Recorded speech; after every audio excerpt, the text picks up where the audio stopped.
Salut Moussaillon et bienvenue dans Squelette en croûte, l'émission de Faucon Millennial où on review les épisodes de la série Skeleton Crew. Je suis le Capitaine Grushkov et je suis accompagné aujourd'hui de mon petit Moussaillon, encore une fois, Maddy. Bonsoir. Bonjour. Oh, je déteste ta voix. Et aujourd'hui, on reçoit une visite de l'ingénieur, le grand maître des vaisseaux spatiaux, Pierre le Space Shipper. Bonsoir. Hello, bonsoir. Alors, comment ça va? Ça va bien et vous? Ça va bien. Est-ce que vous avez trouvé des beaux trésors cette semaine? Pas trop. On attend Noël pour ça. Ah oui, c'est vrai, c'est bientôt. Moins d'une semaine. Ouais, super. Du coup, nous voilà de retour et avec... Vous le connaissez peut-être si vous nous écoutez depuis longtemps sous le nom de Spaceship Sport. Mais il a changé de nom il y a longtemps. Maintenant je fais que du sport en fait. Si vous voulez des articles de football, de rugby et tout, bah c'est sur mon compte. Voilà. Maintenant, c'était Monsieur Sporn, je me souviens. À un moment. Ah, c'était il y a 5 ans, c'était Spaceship Porn, ouais. Ouais, déjà, hein. On l'oublierait presque, mais pas moi. Jamais. T'es le seul. Sûrement. Aujourd'hui, du coup, on va s'attaquer à l'épisode 4 de la série Can't Say I Remember No Atten, réalisé par Daniel Kwan et Daniel Scheinert, qui ont réalisé, entre autres, le film avec le cadavre qui fait des proutes et Everything Everywhere All at Once. Il a même pas de nom le film, quoi. C'était Swiss Army Man. Ouais, voilà, c'était Swiss Army Man. C'est ça. Et ils ont fait un épisode de Légion qui était pas mal aussi d'ailleurs. J'ai jamais vu Légion. Oh, c'est trop bien Légion, il faut voir. Moi je suis pas fan de Je sais pas du tout ce que c'est. Bah, c'est sur le fils de... comment il s'appelle je suis nul en super-héros, mais c'est sur le fils de Professeur X, Xavier là, dans les X-Men et tout, mais en fait c'est comme une chronologie parallèle, quoi. On s'en fiche que c'est pas lié au film, et la série elle est complètement barrée, et ils ont fait un épisode qui était pas mal du tout dans cette série. Bah justement, on va en parler de ça, du fait que... complètement barré, justement. Et du coup, cet épisode, pour la 4e fois, est écrit par John Watts et Christopher Ford. Alors, Moussaillon, qu'avez-vous pensé de cet épisode sans spoilers? Attention, c'est en réalité full spoiler. Préparez bien vos petites oreilles. Je répète, cette semaine ils vont directement en full spoiler. En fait, d'abord, je vais même demander à Pierre son avis sur la série en général jusqu'ici. Alors, mon avis jusqu'ici, c'est que c'est dur de se faire un avis sur un film découpé en 8 épisodes. C'est un peu le reproche que je fais souvent avec les séries Star Wars, sauf Andor, puisque c'est plus divisé par 3 épisodes en général, des arcs de 3 épisodes. Mais alors, pour le coup, j'avoue que... pour l'instant, Skeleton Crew, c'est sans doute la série que j'ai préférée depuis Andor. Dans un style complètement différent, mais il y a elle ressemble pas aux autres, quoi. C'est simplement ça. Il y a un côté un peu aventure, comme ils le vendaient là, genre les Goonies, E.T., tout ça, même si je pense que ça ressemble plus à Explorer de Joe Dante. Mais il y a un côté, fun, que j'apprécie beaucoup, le mystère qui est bon, assez sympa, et puis moi je regarde avec mon fils et il se tape des barres de rire, et ça c'est vraiment cool. C'est un peu pour ça que je regarde Star Wars, quoi, de partager ça avec mon fils, c'est vraiment drôle, quoi. Donc pour l'instant j'aime bien, mais j'attends 8 épisodes pour m'avoir un vrai avis, quoi. Ok, et du coup, ce 4e épisode par rapport aux autres, qu'est-ce que tu en as pensé, justement? Je suis un peu frustré, parce que j'ai beaucoup aimé les 3 premiers, celui-là je l'ai assez bien aimé aussi, mais j'ai encore une fois, c'est un écueil que j'ai souvent avec les séries Star Wars, c'est que je trouve que l'épisode... bon, en même temps, on voit que c'est un épisode qui est divisé en 2, vu que ça finit un peu sur un espèce de cliffhanger, mais comme ça dure qu'à une quarantaine de minutes, même pas, j'ai l'impression de pas connaître assez bien l'endroit où ils sont et le contexte et j'ai envie d'en savoir plus en fait sur ces personnages qu'on vient de découvrir. On est à peine arrivé que tout d'un coup on passe à autre chose. Ça me frustre un peu, le côté un peu de la durée. Je pense qu'il pourrait prendre plus de temps parce que je regarde des séries en parallèle qui durent 50 minutes, 1 heure et je vois bien qu'ils ont plus le temps de développer leurs propos. Mais d'un autre côté, j'aime beaucoup aimer le côté avec les enfants qui arrivent sur une planète qui est à l'opposé de la leur, presque comme dans Stranger Things, là, le monde parallèle, le monde négatif, c'est presque ça, quoi. Eux, ils vivent dans un contexte idyllique, alors que là, à l'inverse, ils sont dans un contexte de l'enfer. Et puis j'ai beaucoup aimé le côté avec des enfants soldats, des thématiques très Star Wars qu'on retrouvait un peu dans The Clone Wars d'ailleurs. Il y a un côté aussi qui reprend énormément, je trouve, sur la résistance, enfin l'histoire de la résistance française, je veux dire. Tout ça, j'ai...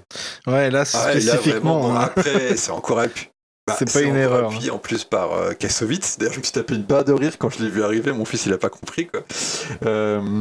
Mais ce côté-là, j'aime bien. Moi, vraiment, ma frustration, c'est que j'aimerais passer plus de temps avec eux avant que, tu vois, on va aller découvrir le mystère, là, on va aller vers la tour du superviseur, etc.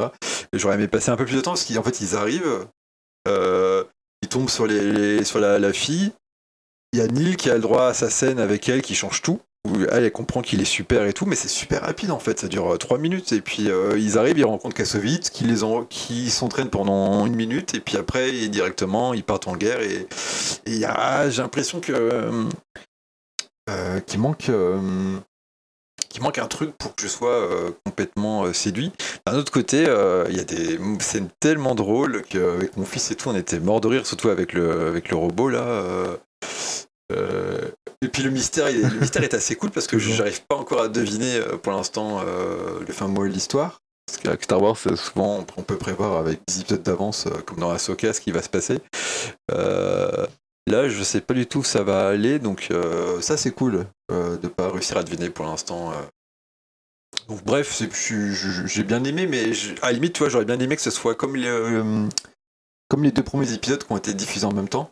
Là, franchement, j'aurais voulu qu'il y ait le second épisode qui soit diffusé dès maintenant. Non pas parce que j'aime bien tout regarder d'un coup. Moi, j'aime beaucoup que ça sorte un épisode par semaine, mais juste que là, dans ce contexte de cette planète, j'ai trouvé que c'était très court. J'avais l'impression que c'était un épisode de The Clone Wars, quoi, où il y a ce côté un petit peu, ça va trop rapidement et on n'a pas le temps de développer les personnages. Bon, par contre, voilà, Neil, sur cet épisode, c'est vraiment devenu le perso principal de la série et ça, j'ai adoré. Ah, pardon. Voilà. Voilà. Ça c'était un bon résumé. Du coup, on va faire différemment et puis je ferai au montage. Maddy, quel est ton avis avec spoilers du coup? Avec spoilers. Non, je savais pas moi. c'est pas grave, t'inquiète, il y a aucun souci. J'aurais le même reproche que Pierre, c'est que je trouve que le rythme de la série il est vraiment assez rapide. Et les personnages sont tellement attachants qu'on mériterait un peu plus de temps avec eux. Mais c'est le format de la série qui veut ça. Et je pense que des épisodes de 30 à 45 minutes, ça fait court. Mais sinon, l'épisode était très sympa. J'ai beaucoup aimé le côté les gamins qui font face à un monde cruel. Même si on voit que les personnes... Enfin, Wim, c'est un enfant, mais c'est celui qui n'a pas encore évolué pour l'instant. Les autres, ils se sont rendus compte que c'était la merde, quoi. Et oui, l'épisode qui finit sur un cliffhanger, ça donne envie d'avoir la suite, quoi. Oui. Ça, c'est vrai que sur Wim, c'est pas faux. Hein. T'as envie des fois de lui dire, allez, vas-y, réveille-toi, quoi. Même si t'es petit. C'est rigolo, oui. Il a été un peu hors de focus au final les 2 derniers épisodes, surtout celui-là. Hein. Carrément. Ce qui est assez étonnant. T'as l'impression que c'est le perso principal un petit peu des 4 dans les 2 premiers épisodes. Et depuis, Tony, alors je suis en train de me demander si les 2 prochains, ça sera pas un 3e personnage, et dans les 2 derniers, un 4e personnage qui est mis en Oui, avant. qui prennent tous. Enfin, c'est un peu logique, quelque part, de leur donner chacun leur moment dans le spotlight. Et ouais, c'est probablement ce qui va se passer. Alors, j'ai dû le voir 2 fois. Enfin, je les ai tous vus plusieurs fois, hein, à chaque fois avant les reviews.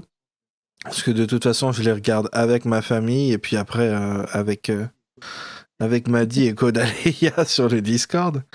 Et j'ai bien fait de le voir une 2e fois parce que la première fois, j'étais très grognon à la fin. J'avais, pour le coup, j'avais pas trop aimé le côté. Et je pense que c'est principalement le moment où ils utilisent les enfants comme de la chair à canon là, même si ça sert leurs propos. La première fois que je l'ai vu, le moment où ils disent allez devant, et puis c'est clairement, ils vont se faire tuer, quoi.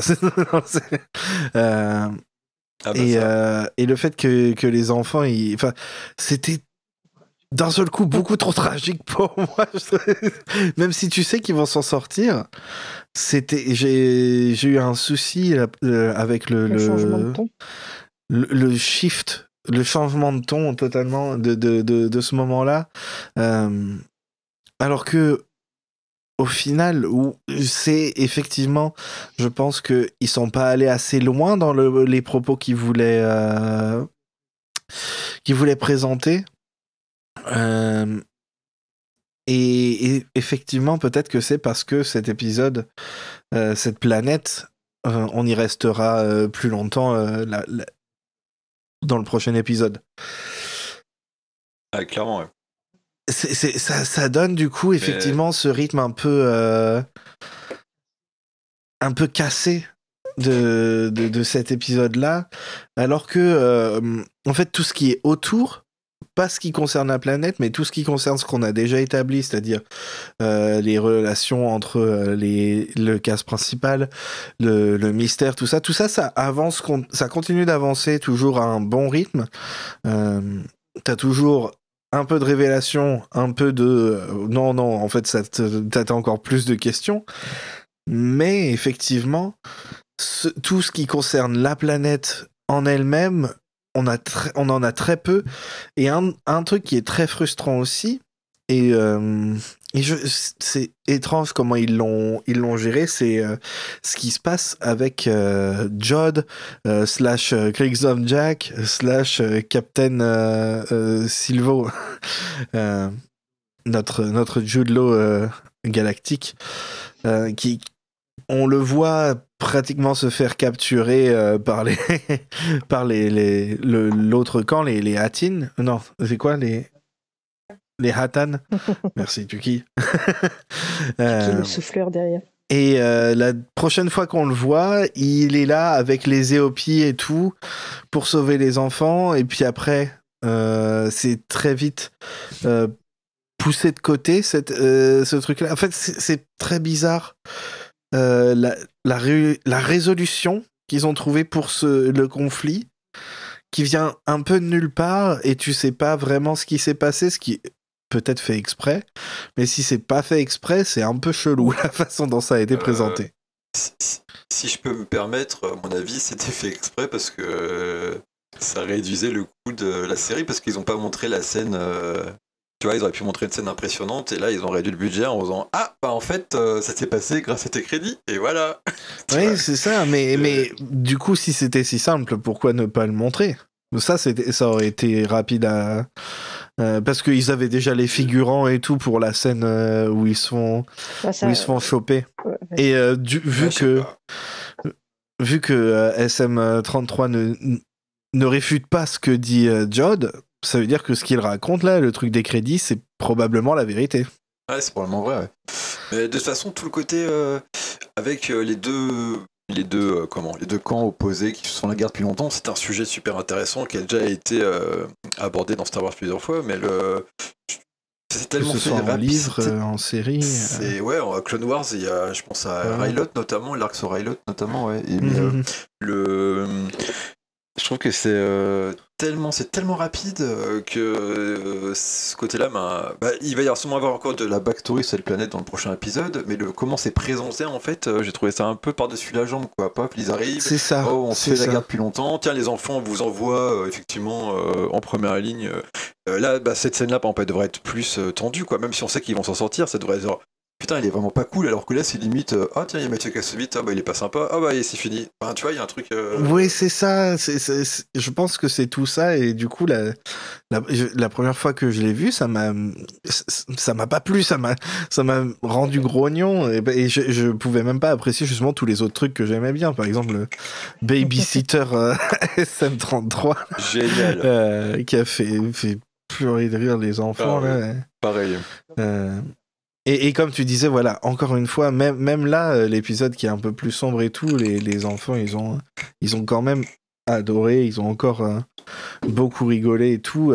Ça, c'est le truc que la série réussit le mieux par rapport aux autres, c'est que l'humour fonctionne à chaque fois, en tout cas sur mes enfants. Jude Law, puis le robot, mais franchement, il délivre le côté personnage un peu, pas le capitaine, mais qui est un peu nul en fait, vraiment de façon magistrale. Il est fait pour Star Wars, honnêtement. Jude Law, il est génial, quoi. J'adore. Ouais, c'est ce qu'on dit, hein, c'est ce qu'on a dit aussi depuis le début.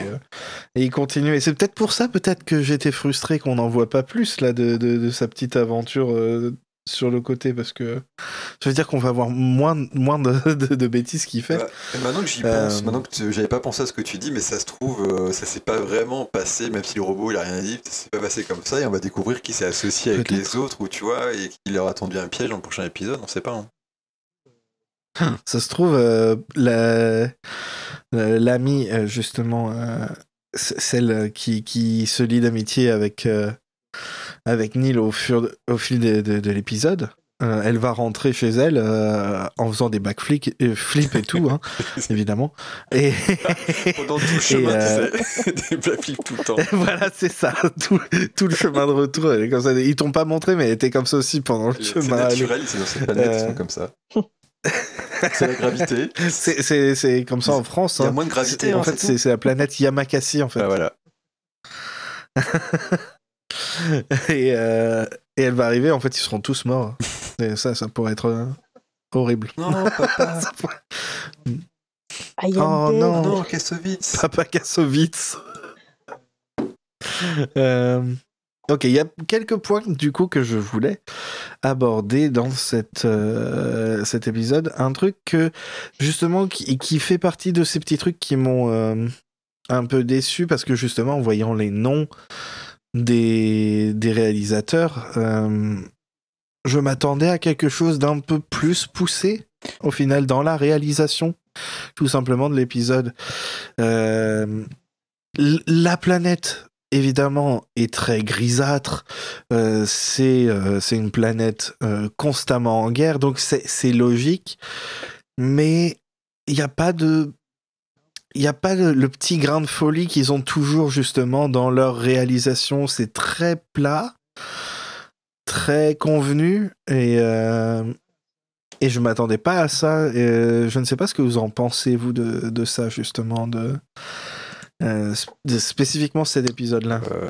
J'ai envie de dire que c'est un peu toujours comme ça avec Star Wars, c'est que les épisodes, enfin les séries Star Wars en tout cas, les épisodes, la réalisation passe un peu derrière l'histoire, et que finalement le talent des réalisateurs, ils se mettent au service de ce qu'on leur donne. Mais après, on reconnaît pas forcément leur signe. J'avais un peu leur style, pardon. J'avais un peu la même impression pour comment il s'appelle, David Lowery, pour les 2 épisodes précédents. C'est un réalisateur que j'aime beaucoup, mais j'ai pas vu spécialement non plus sa. Il y a des moments sympas, mais j'ai pas vu sa patte. Pour moi, c'est vraiment une série de comment il s'appelle, John Watts et Christopher Ford. Pour moi, c'est un peu comme Jon Favreau et Dave Filoni, où tu sens que c'est leur série et puis c'est leur style, et donc les réalisateurs ils se collent à eux, même si chacun apporte un peu sa spécificité. Et pour moi, c'est un peu ce qui se passe avec celui-là, c'est que il a rien, enfin, visuellement ça va, mais il n'y a pas effectivement, comme tu dis, à la limite, tu vois, je m'y attends. Je suis pas, je m'attendais pas en fait à autre chose que ce qu'on a vu. That's fair.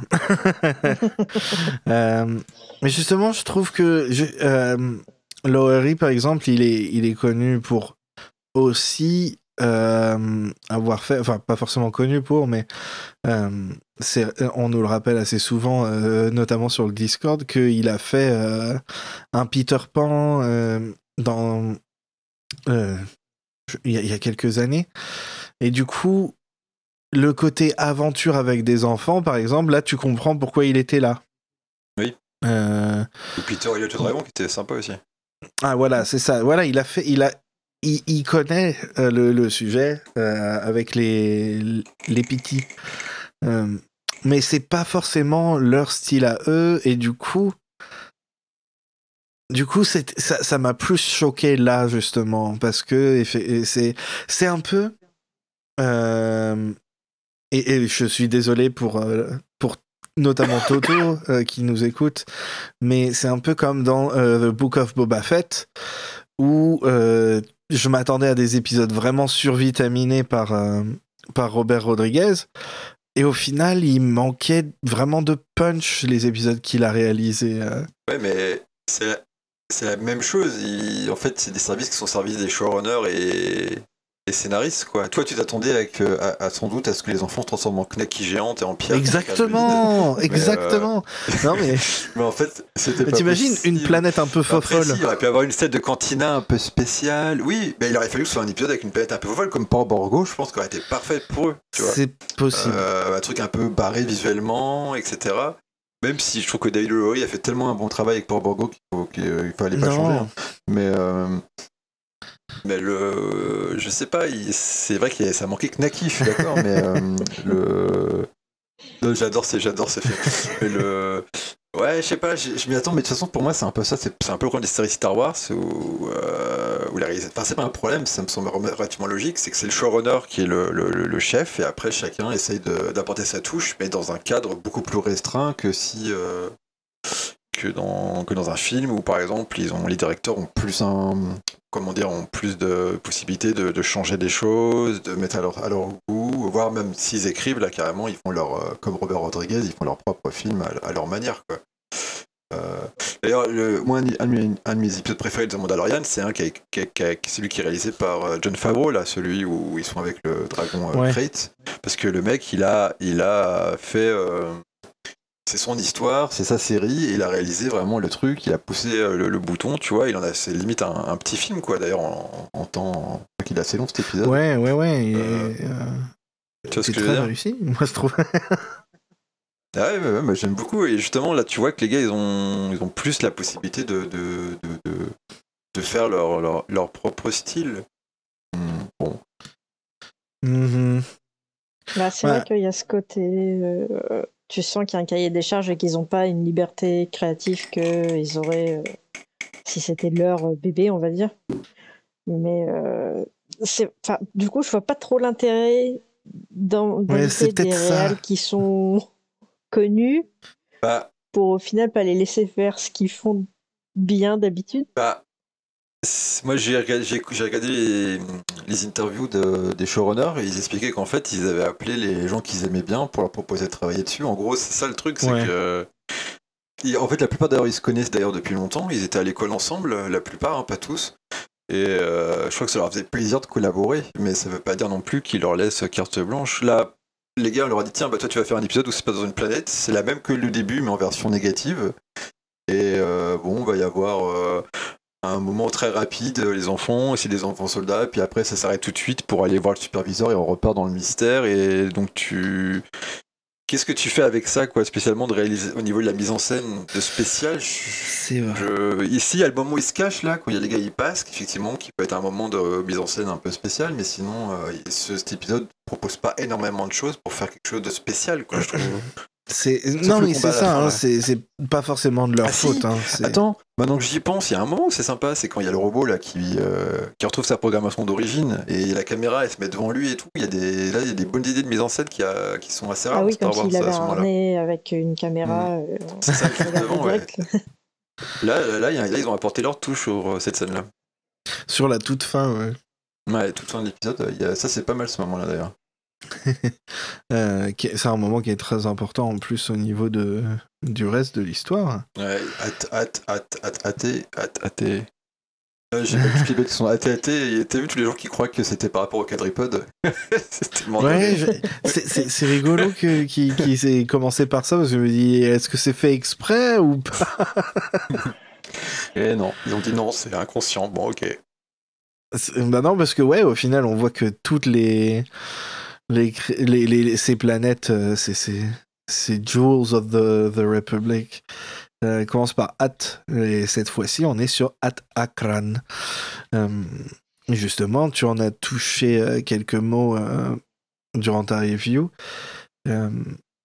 C'était important pour les enfants de voir d'autres personnes de leur âge dans des conditions drastiquement différentes, parce que l'aventure c'est bien,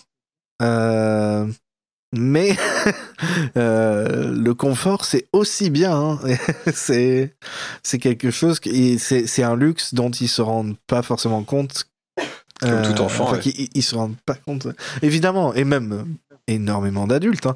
Je veux dire, comme on en parlait tout à l'heure avant l'enregistrement, il y a des adultes, leur vie est ruinée par un film. C'est-à-dire, C'est le pire moment de leur vie. Du coup, le privilège, c'est quelque chose en général, hein, même quand t'es au courant, c'est difficile des fois de prendre un peu C'est grandir en fait. ce pas de recul. Grandir pour moi, c'est se rendre compte que d'autres gens existent et vivent des choses différentes et que on n'est pas forcément plus malheureux du monde, quoi. Il y a toujours Absolument. une espèce de, on peut relativiser sans forcément accepter tout, mais il suffit de voir l'état du monde en ce moment pour savoir qu'on n'est pas au pire endroit du monde, quoi. Non, c'est sûr.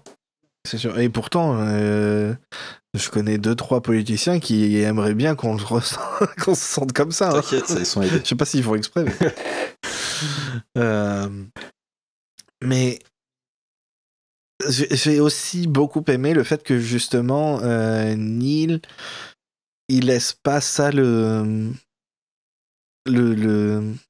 changer ses idéaux. Il change juste la perspective de sa propre personnalité et tout ça, et il a tout à fait raison.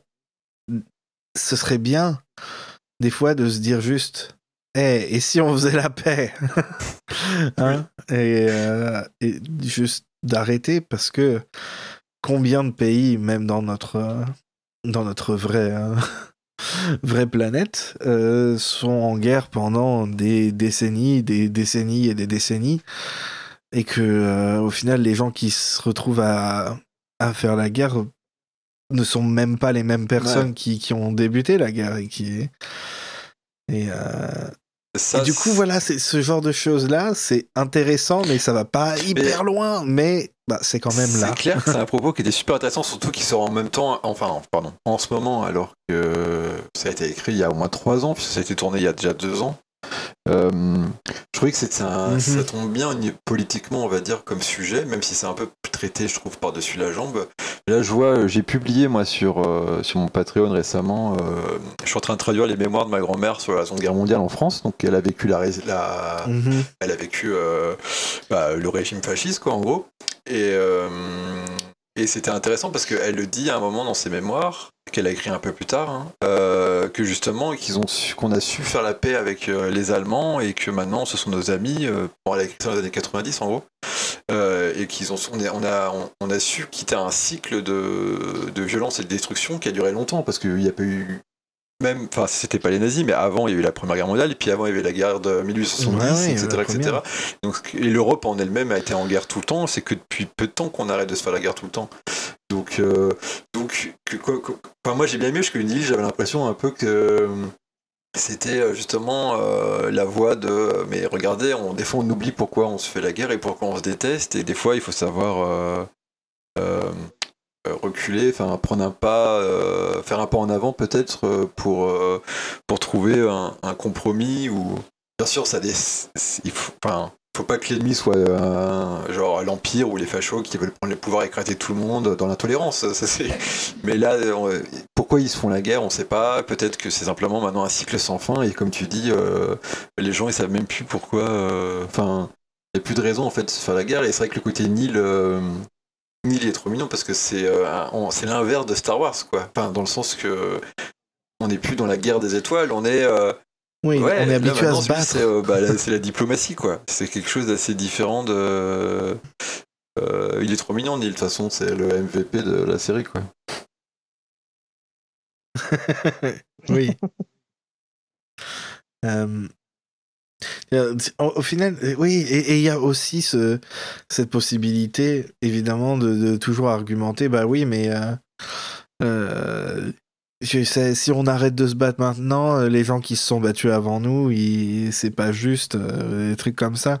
Et ça me rappelle un peu ce truc aux États-Unis où les gens veulent pas stopper les dettes de bourse des écoles, des universités et tout, parce que moi j'ai dû la payer. Bah ouais, mais désolé, désolé, mais il y a littéralement zéro problème pour arrêter ça, en fait. C'est juste des faux sentiments, enfin des vrais sentiments. Évidemment, c'est pas juste pour toi peut-être, mais ça l'est pour la société. Et là, du coup, c'est pareil. Peut-être que quand t'as la tête dans le guidon, c'est difficile d'arrêter de faire la guerre, et du coup, tu deviens Mathieu Kassovitz à envoyer des enfants en première ligne, là.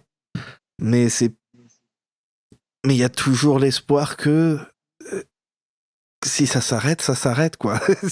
Il y a aucune mauvaise chose à arrêter de faire la guerre là-dedans, surtout que voilà, on sait pas forcément les tenants et aboutissants, et on sait que non, ça, on sait rien. Ça fait très longtemps, et que du coup c'est peut-être plus la peine en vrai. Que ça peut-être. Ce que j'aime bien, c'est que les enfants ils arrivent là, il y a Neil qui fait non mais la guerre c'est pas bien, la paix c'est pas mal, et la fille du chef elle fait mais t'as raison mec.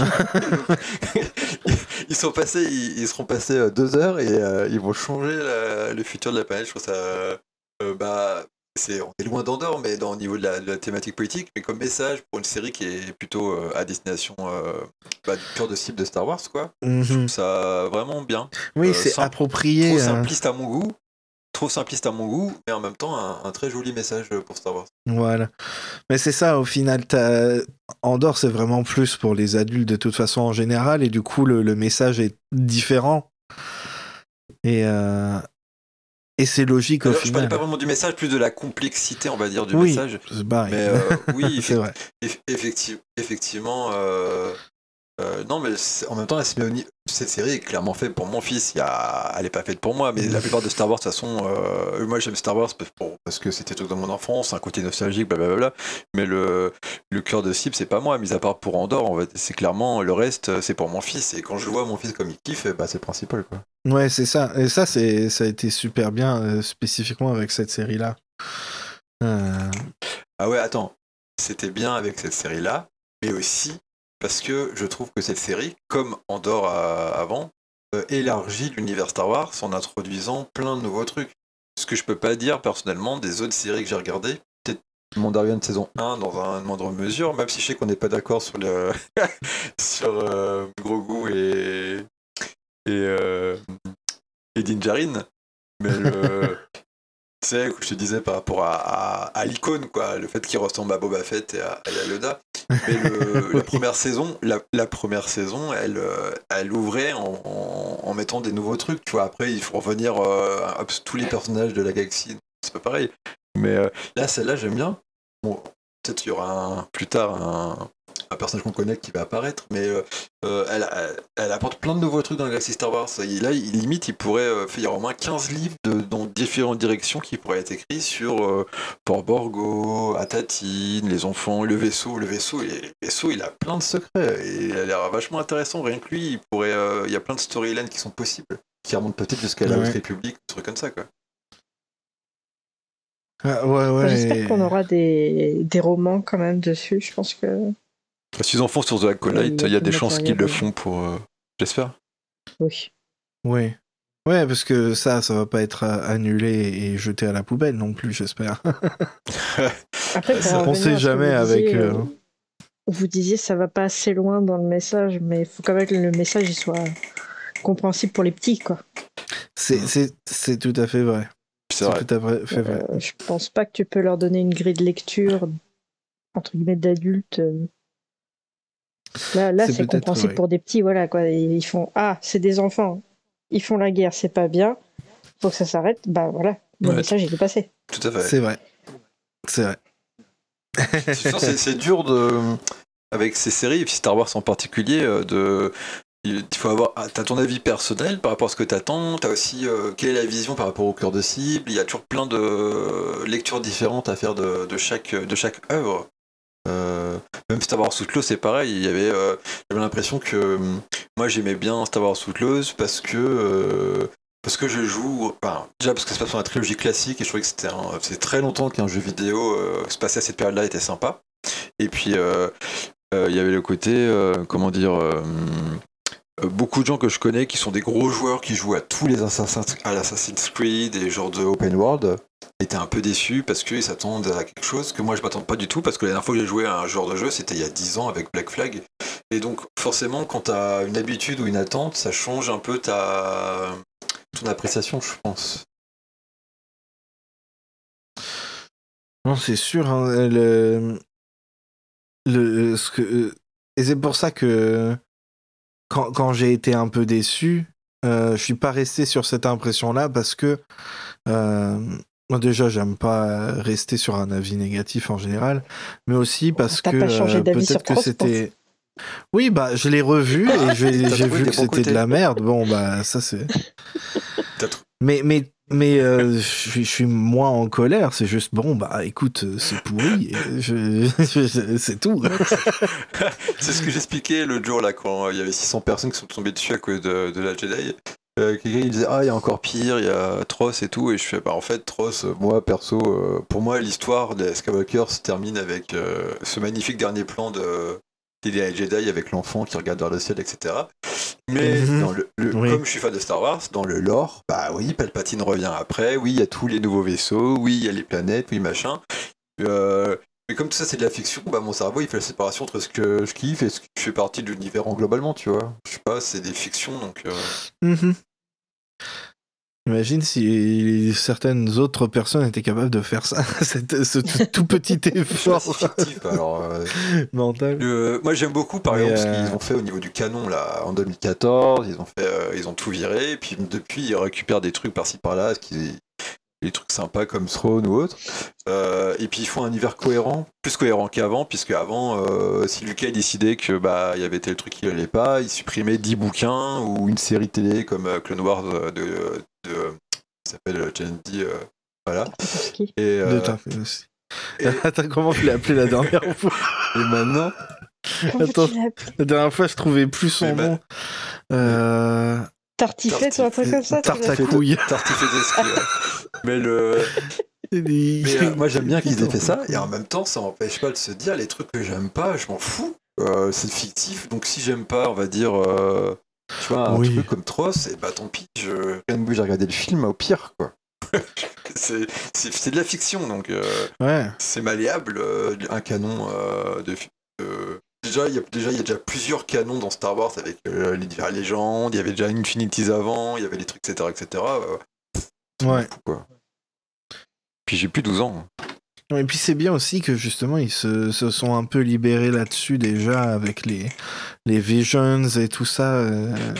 Il y a des gens, c'est une c'est tellement grand comme galaxie que tu peux même créer des trucs qui font même pas partie de la galaxie. Et les gens ils tiennent la jambe en disant ouais mais c'est ruiné et les romans légendes ils n'existent plus. Je fais mais mec ils sont derrière moi là, je peux les lire.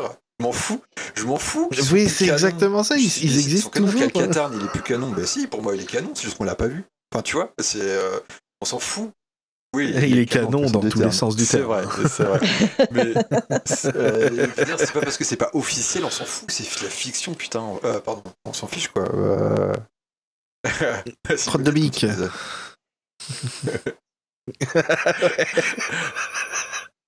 Ah non, mais c'est marrant, c'est que les gens qui se comportent comme ça aujourd'hui, ils acceptent pas de se dire que quand la prélogie est sortie, mais les gens ont fait un foin, quoi. C'était vraiment... Dont Pierre lui-même. À l'époque, je m'occupais de Star Wars Universe. C'était chaud. Les gens sur le forum, ils pétaient un plomb, quoi. Et moi, j'avais été dégoûté de l'attaque des clones et je m'étais barré. C'était déjà comme ça à l'époque. Mais c'est tout. Non, mais moi, j'ai juste fait. J'aime pas ce film. Mais oui, mais c'est vachement plus ça que de j'étais déprimé par ce film, oui, franchement. Et puis, pendant 1 an, j'ai arrêté Star Wars. Puis je suis revenu avec grâce à Clone Wars. Mais voilà, c'est tout. J'ai fait Star Wars, je fais une pause quoi. J'ai regardé. En plus, c'était l'époque sur les anneaux, alors j'étais à fond sur les anneaux.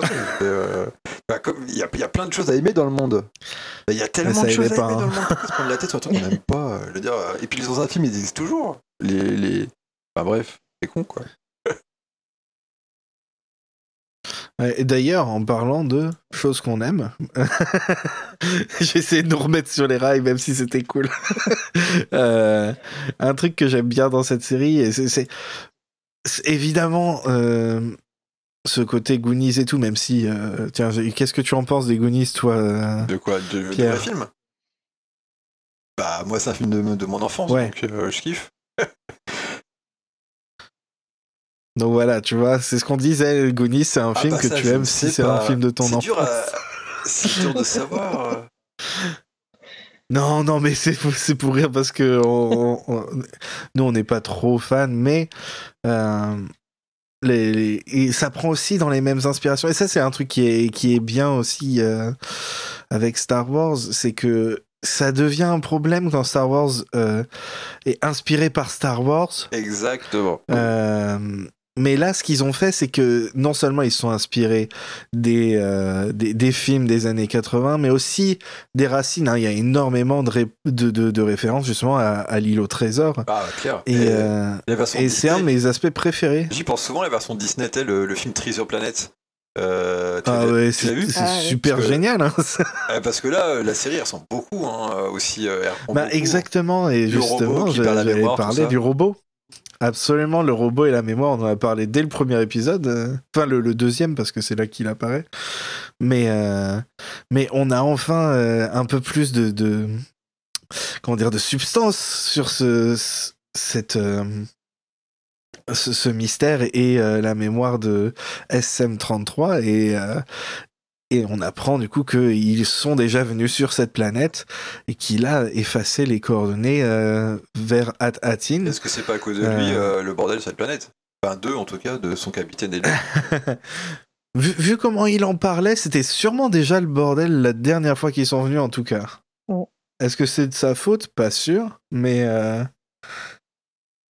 Ah, je m'étais même pas posé cette question-là, c'est intéressant. J'en sais rien. On ne sait pas pour l'instant, mais ouais, ça le trigger. Il a des PTSD à chaque fois que... Et j'aime bien comment cette situation arrive, parce que, Fern, j'en ai déjà parlé, moi, c'est un des enfants là que je préfère. Et dès le début, en fait, dès qu'ils l'ont rencontré, elle a pensé à ce truc du bypass qu'elle utilise parfois, l'override pour son droïde à la maison, mais il lui a fallu un peu plus de temps pour penser « Ah mais oui, mais attends, je peux l'utiliser aussi pour débloquer sa mémoire par rapport à Atin, justement. » C'est une enfant. Et Et oui, c'est pour ça, c'est une enfance, ça a puis beaucoup de quand on sens. réfléchit- c'est pas un Quand on reproche. hein. réfléchit, nous, ça fait 3 semaines, C'est pas un ça fait 2 reproche. semaines qu'on regarde Skeleton Crew. Eux, ça fait 24 heures qu'ils sont partis, limite, quoi. Ça fait Ça 2 fait jours. Ouais, c'est Donc, ça. en fait, ils se font poursuivre, c'est la folie, ils n'ont jamais vécu un truc pareil. Pauvre bébé. À la limite, ça, je peux comprendre qu'il y ait pensé que maintenant, mais c'est clair que dès qu'il y a eu, Ah dès qu'il y a eu oui, cette oui. scène au début, là, tout début de la série, je me suis dit, ah, ça c'est pour le futur robot qui, on sait qu'il va apparaître. Je pensais pas que ça durait 4 épisodes, mais c'était clair. Mais justement, je trouve ça malin qu'elle l'a utilisé tout de suite pour dire c'est moi le capitaine. Mais voilà, c'est une enfant. Et au final, même moi, en tant que spectateur, je me suis dit, bah, c'est bon, elle a utilisé son petit pouvoir, là, son petit fusil de Tchekhov. Mais non, en fait, il y avait une deuxième balle. Et je trouve que pour l'instant, et on en est à la moitié maintenant, que justement cette chasse à la planète perdue, au trésor, vraiment, est-ce qu'il y a vraiment un trésor? A priori, oui. A priori. Et très bien mené parce que on te met toujours un petit mystère, on le résout, mais le grand mystère, il avance tout petit, Bah, quand tout même. petit. On est quand même sur une des autres planètes des joyaux, déjà au bout de 4 épisodes, c'est quand même pas assez rapide, quoi. Voilà, c'est ça. Et d'ailleurs, je sais pas ce que tu penses, toi, mais moi j'avais dit, bon, j'avais tort, mais que justement il se retrouverait sur une de ces autres planètes-là, et que ce serait un truc à la Indiana Jones avec un temple perdu et des trucs comme ça. Peut-être la Bon, prochaine. c'est pas comme ça, mais voilà, est-ce que vous pensez justement qu'ils vont réussir à récupérer les données dans SM33 tout de suite, ou est-ce qu'ils vont regarder, bon bah il y a les autres planètes là, on va aller sur une des autres parce qu'on a les coordonnées et puis advienne que pourra, sachant que ça pourrait être pire que là où ils sont atterris cette fois-ci. Il y a juste un truc que tu as dit avant, si c'était vraiment un trésor, moi je suis persuadé que le trésor c'est comme une parabole ou un truc comme ça en fait. Ça doit être un autre. Ça doit pas être un trésor monétaire, ça doit être un truc. Ce serait drôle. Je sais pas, que ce soit par rapport à le fait justement que la planète elle est toujours nickel, ou qu'il y a une espèce de bibliothèque de données géantes, tu vois, un truc de genre là quoi. Ou alors effectivement c'est une série pour enfants, alors peut-être que c'est un vrai trésor. Ah mais remarque, dans la bande-annonce on voit aussi un trésor, c'est vrai, j'avais oublié. Oh, j'ai pas regardé. J'ai pas vu celle-là en tout cas. Ça doit être la J'ai dernière. fait attention de pas regarder trop de trucs pour la série. Bah, ils meurent tous dans la bande. Ah, pardon. Ah, mais ça, tu sais quoi, ça, je m'y attendais. C'est logique. Tous les enfants C'est meurent. logique. C'est super. C'est- Il y a encore des gens. Et là, il y a plein de gens qui font, ouais, c'est super, j'attendais ça depuis qu'on n'a pas vu Anakin buter tous les enfants. Ah oui, c'est vrai, ils ont que ça en Ah. tête des fois. Ah, c'est terrible. Mais pour répondre à ta question d'origine, j'y avais pas pensé du tout. Ça me semblerait trop facile qu'ils trouvent directement dans la mémoire de SM Ouais, c'est ça. Hein. Il faudrait quand même visiter une ou deux planètes d'ici là, quoi, je dirais. Ils vont arriver dans le 7e ou 8e épisode à Tatine, où il se passera un truc à Tatine, donc peut-être qu'il y a encore épisode 5 qui est encore cette planète, peut-être 6 et 7. Je sais pas, il va se passer un truc un peu surprenant, j'espère. J'irais bien voir une des autres planètes, histoire qu'il lie ça peut-être à un autre truc de la galaxie Star Wars, comme la Haute République par hasard, ou j'en sais rien. Mhm. Ah, ouais, bah ouais, ça, ce serait mon rêve. Hein. J'aime beaucoup la période. Donc, si ça peut permettre d'avoir plus de contenu, surtout les pirates à cette époque-là, c'est aussi quelque chose. Hein. C'est clair, avec les Nils et tout. Mais moi, le truc que je dis depuis le début, si le mystère vraiment de la série, c'est pas finalement les réponses sont pas sur le vaisseau. Ce vaisseau est hyper mystérieux. Il sert de moyen de transport, mais il y a trop de choses bizarres dans ce vaisseau quand tu réfléchis bien. Ils l'ont pas du tout exploré. Hein, mais oui, il est sous terre. Il était à l'envers sous terre. Donc ça veut dire que ça fait super longtemps. C'est pas en dizaines d'années que ça se compte. Ça se passe c'est forcément beaucoup plus. Et en plus, il est muni de. Visiblement, je sais pas comment il gère la gravité, mais il a besoin de réacteurs de ouf, comme le Prometheus dans Alien. Enfin, dans le film Alien Prometheus. Il a besoin de réacteurs de ouf. Alors que la plupart des vaisseaux Star Wars, ils sont pas dans le mode, ils ont anti-gravité, et voilà, basta quoi. Il a l'air beaucoup plus vieux que je le pensais à l'origine quoi. Il y a un truc avec ce vaisseau qui me... Le seul truc que je trouvais étrange avec le vaisseau, justement, c'est que il est censé être très vieux, mais il a quand même les peintures il a été... des pirates modernes. Peut-être que les pirates modernes... En tout cas, des contemporains dans... Peut-être que les pirates ils ont ce jour de peinture depuis des milliers d'années. Hein. Star Wars, c'est tellement... Peut-être que c'était comme ça depuis le début. Et je croyais que c'était un truc nouveau, c'est pour ça. Je sais pas. Mais en tout cas, clairement, ça fait longtemps qu'il y est. Ça fait pas... Non, c'est sûr. Donc, il y a un truc. Il y a un truc autour de ce vaisseau-là. Et puis, pour l'instant, vraiment, le vaisseau, il sert juste de moyen de transport. Genre, ils sont pas... Il est grand et tout, il doit y avoir une salle, il y a une salle cachée, un truc de bateau pirate. Faut réfléchir par rapport aux inspirations, île au trésor, un truc comme ça.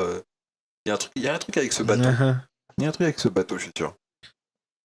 Ouais, à chaque fois qu'ils essayent d'explorer, ils vont jamais jusqu'au bout. Puis quand ils volent, il est hyper crade, on dirait le vaisseau des Knights of Ren.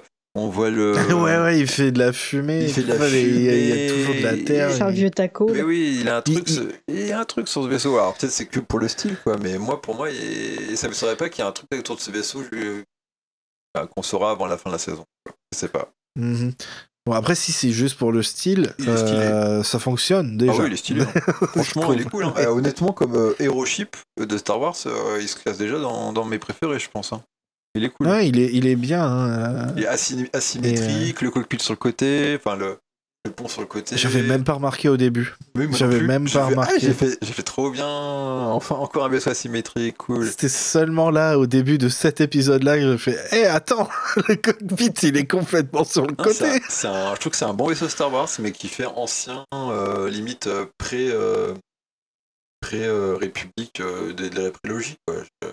Je vais être méchant, mais je vais dire c'est plus c'est une version, enfin c'est un design plus inventif que le Ebon Hawk par exemple ou l'Outrider.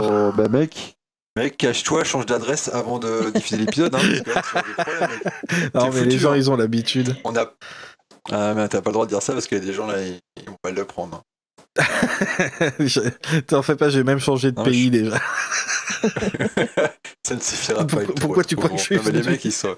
Oh non.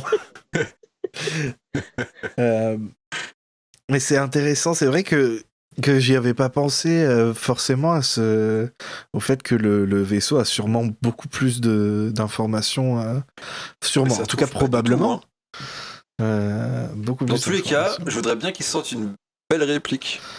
Ouais, déjà je suis déçu qu'on n'a jamais eu vraiment de Mantis.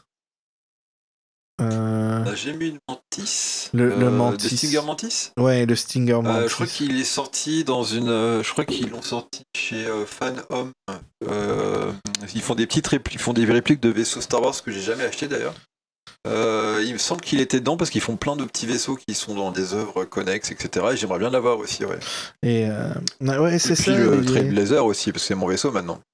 Voilà, c'est ça, le Trailblazer qui est encore dans un autre style, qui fait très vieillot, pareil, mais d'une manière totalement différente. Ouais, il fait très son époque, ouais, comme s'il avait été créé en même temps que les vaisseaux de la première trilogie, quoi. Un vaisseau des 70, peut-être qu'il a été créé un peu après la prélogie. J'aime bien ce côté un petit peu rétro, qui avait un petit peu le Stinger Mantis, mais en version plus de luxe. Ouais, exactement. Voilier, quoi. Ouais. L'autre, là, c'est plus une caravane. Non, c'est un yacht. J'aime bien le côté... Ouais, l'autre, c'est un yacht. L'autre, c'est un mobilhome, quoi. C'est ça. Alors que l'Onyx Cinder, c'est plutôt genre... il est gros, en fait. Au début, moi, dans la bande-annonce, je pensais qu'il faisait la taille du faucon. Tu parles, il est 2 fois plus grand que le faucon, au moins. Ouais, il est super grand. Et t'imagines, c'est des enfants dedans, donc c'est doublé. Ah oui, pour eux, c'est le rêve. On aurait tous... Mais en fait, ça qui est marrant dans cette série, c'est... Quand ils jouent au début dans la rue, ils font semblant d'être des Jedi, et tout, qui rappellent qu'ils connaissent bien l'univers en dehors de leur barrière, l'univers du passé en tout cas. Et le fait qu'en fait, finalement, c'est nous. Enfin, en tout cas, les enfants de maintenant. C'est mon fils, finalement, qui est en train de jouer à Star Wars. Et puis, paf, tout d'un coup, il se retrouve propulsé. Et c'est vrai que la série, elle est très simple à ce niveau-là. Mais c'est exactement le genre de truc qui fait plaisir aux gosses, quoi. De se retrouver dans la galaxie Star Wars, vivre des aventures, sans risquer de mourir non plus. En tout cas, tu peux respawn vite. Qui fait tu peux. L'avantage, ouais. Et en tout cas, honnêtement, ça fait partie de loin du Mandoverse, mais c'est vraiment ce que je préfère pour l'instant. Ouais, ça me donne. En fait, ça me rend nostalgique de la première saison, où il y avait aussi ce côté un peu neuf, ce côté un peu. On sait pas trop où on va aller et c'est tant mieux. Et enjoy the ride. Ouais, c'est ça. Ils ont. Je dirais même la première et demie, même la moitié de la seconde saison. Avant toujours que tous les persos qu'on connaisse apparaissent. Je trouve même pas que ce soit ça forcément le problème. Le problème, c'est qu'après, ça perd un peu le focus au final du Mandalorian lui-même. Et pour l'instant, c'est la série, elle s'intéresse aux personnages principaux et après, l'univers autour est très vaste. Et ça fait partie du propos au final pour les enfants qui voulaient partir à l'aventure. Et d'ailleurs, le fait que la planète Akran, c'est ça, ouais. Soit en guerre depuis très longtemps. Et à ce moment-là, je me suis dit, bah voilà, tu vois, comme quoi la galaxie, là, il y a eu la guerre civile, machin, il y a eu la République, machin, mais elle est tellement grande qu'il tiens, bah voilà, il y a une planète qui fait la guerre depuis très longtemps et il peut y avoir des milliers d'histoires comme ça dans nos galaxies. Je sais pas pourquoi les gens ils veulent à tout prix qu'il se passe absolument rien ou il pourrait y avoir des millions de planètes où il y a la guerre en ce moment ou autre chose. Mais je veux dire, il y a tellement d'histoires possibles que c'est dommage de toujours tourner autour des mêmes personnages alors qu'on pourrait raconter d'autres choses. Absolument. Moi, je sais que à un moment, je me disais, si jamais je dois raconter un truc dans Star Wars, je sais que j'aimerais bien un truc un peu contenu, genre dans un seul système solaire, avec un peu un microcosme, et comme ça, tu passes de planète en planète, mais au final, c'est dans le même système. Bah oui. Avec voilà un conflit qui est plus local, mais pour les gens qui y sont, c'est pas forcément le plus important. Genre, hein. Ils sont quand même la tête dedans, quoi. Bah, de toute façon, l'hyperespace, c'est quoi? L'hyperespace, c'est juste un espèce de portail qui permet d'aller d'une planète à une autre. Oui, ça change rien finalement que ce soit ça. C'est juste, ça fait plus rêver l'hyperespace. Mais on pourrait très bien avoir une histoire qui se passe. Tu vois, moi, mon rêve, c'est une comédie musicale en noir et blanc qui se passe dans les bas-fonds d'une planète, genre Narshada et tout. Bon, bah, il y aurait 25 épisodes par saison, tout se passerait au niveau moins 13-13, et puis voilà, il n'y a pas de. Mais Narshada en noir et blanc, t'es sûr? C'est tellement coloré comme endroit. Ah, mais grave.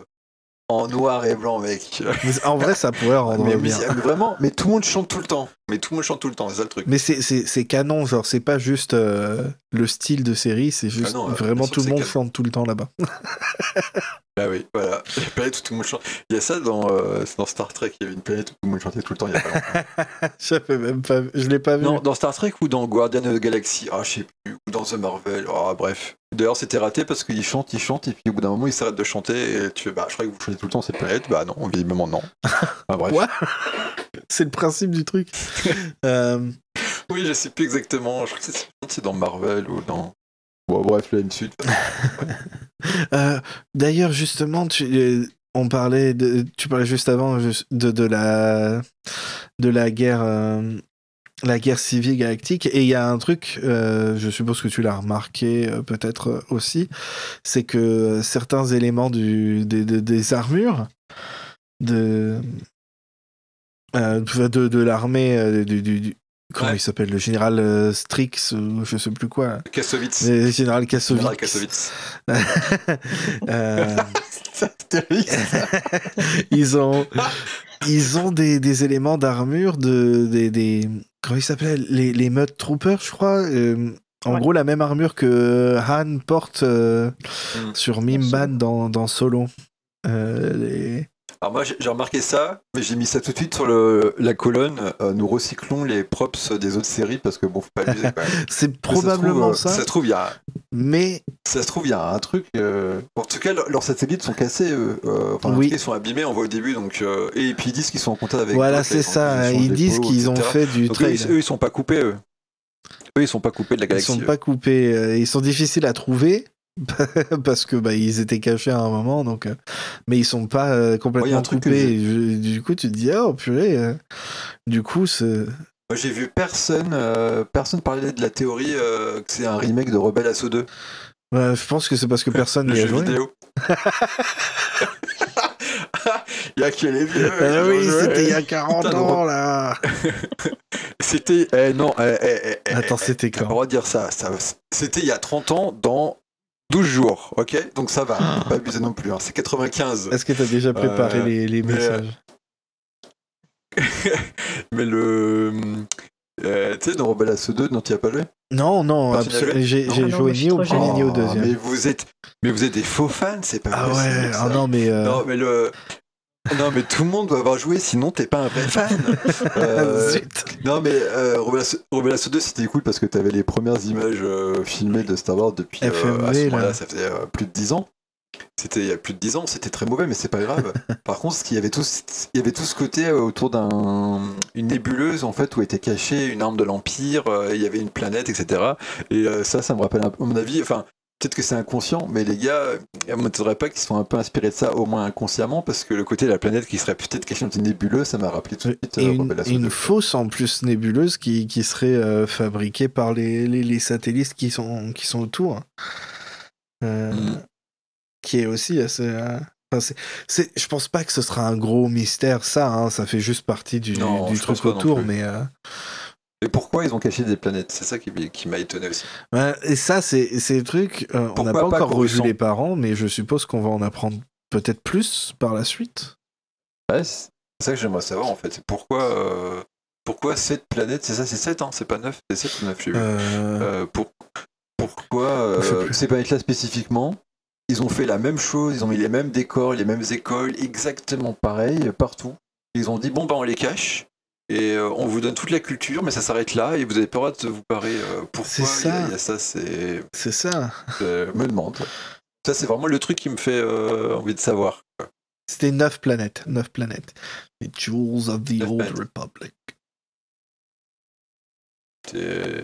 Pourquoi ces planètes-là? Et si c'est des joyaux, pourquoi les cacher? Qu'est-ce qui s'est passé? Est-ce qu'ils vont nous introduire une espèce de grande guerre des Sith, tu vois, où ils ont caché des planètes à l'époque, ou un truc comme ça? Je sais pas. Je sais pas, mais c'est vrai que c'était étonnant au début de découvrir que c'est basiquement la même planète, juste à des endroits différents. Ouais, ils ont fait la même chose. T'imagines l'infrastructure, la logistique pour construire la même chose sur 9 planètes aux 4 coins de la galaxie, les cacher. En plus, ça veut dire que les planètes... Le gars qui réfléchit trop, hein, mais ça veut dire que les planètes n'étaient pas connues avant, parce que sinon tout le monde sait où elles étaient de toute façon. Donc ils ont dû prendre des planètes, il ne devait pas y avoir un truc à l'origine dessus. Est-ce que ça veut dire qu'il n'y avait pas genre un... Oh merde, je viens de penser à un truc. C'est pas la... S'ils veulent cacher ces planètes, j'étais en train de penser à la grande guerre des Sith ou un truc comme ça, mais ça j'espère qu'ils vont pas me réintroduire un truc. Non, il faut cacher les planètes parce qu'il y a les Yuuzhan Vong qui arrivent. Oh non, j'espère pas. Oh putain. Oh, s'il vous plaît, non. Mais qu'est-ce qu'ils analysent, comme il a dit Neil? Qu'est-ce qu'ils analysent toute la journée, là? Et peut-être qu'ils analysent... Les Yuuzhan Vong. Ils analysent l'anatomie des Yuuzhan Vong. Ah putain. Et c'était dans quoi qu'ils analysaient un truc pour rien, déjà? Putain, je sais plus. Oui, ça pourrait être juste ça. Une série pareil. Et où ils analysent un truc et en fait ça sert à rien. C'est dans quoi? C'est dans Fallout. Ah mais c'est vrai que ça m'a aussi un peu fait penser à Fallout. Tuki l'a dit plusieurs fois effectivement quand on regardait. Ça avait des grosses vibes Fallout. Parce qu'il y a le côté un peu post-apocalyptique de la planète de la dernière épisode, mais il y avait aussi, le côté, c'est bizarre, comme elles sont toutes pareilles et tout, est-ce que ces planètes sont pas surveillées par une 10e planète? Je sais pas. Et tu vois, on a vraiment encore beaucoup de questions. Et ouais, j'ai j'ai quand même hâte de continuer, moi. Et j'espère que vous aussi. Bon, ça va pas changer ma vie. Carrément, moi.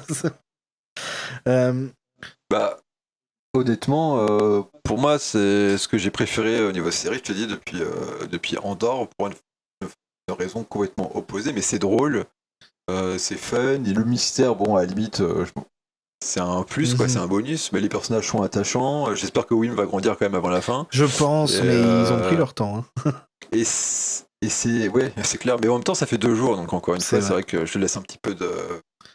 Et puis surtout, je trouve que c'est différent des autres trucs parce que les séries Mandoverse, c'est quand même très. Il faut être fan déjà à la base pour savoir qui est qui. Moi, tous les gens que j'ai conseillé ces séries ont arrêté parce que ils ont à peine commencé, donc c'est pas pour moi parce que ils savent pas qui est Ahsoka, ils savent pas qui est Bidule, ils savent pas Ahsoka, qui est machin. c'est celle que je recommanderais jamais. Hein. Rien que pour ça, déjà.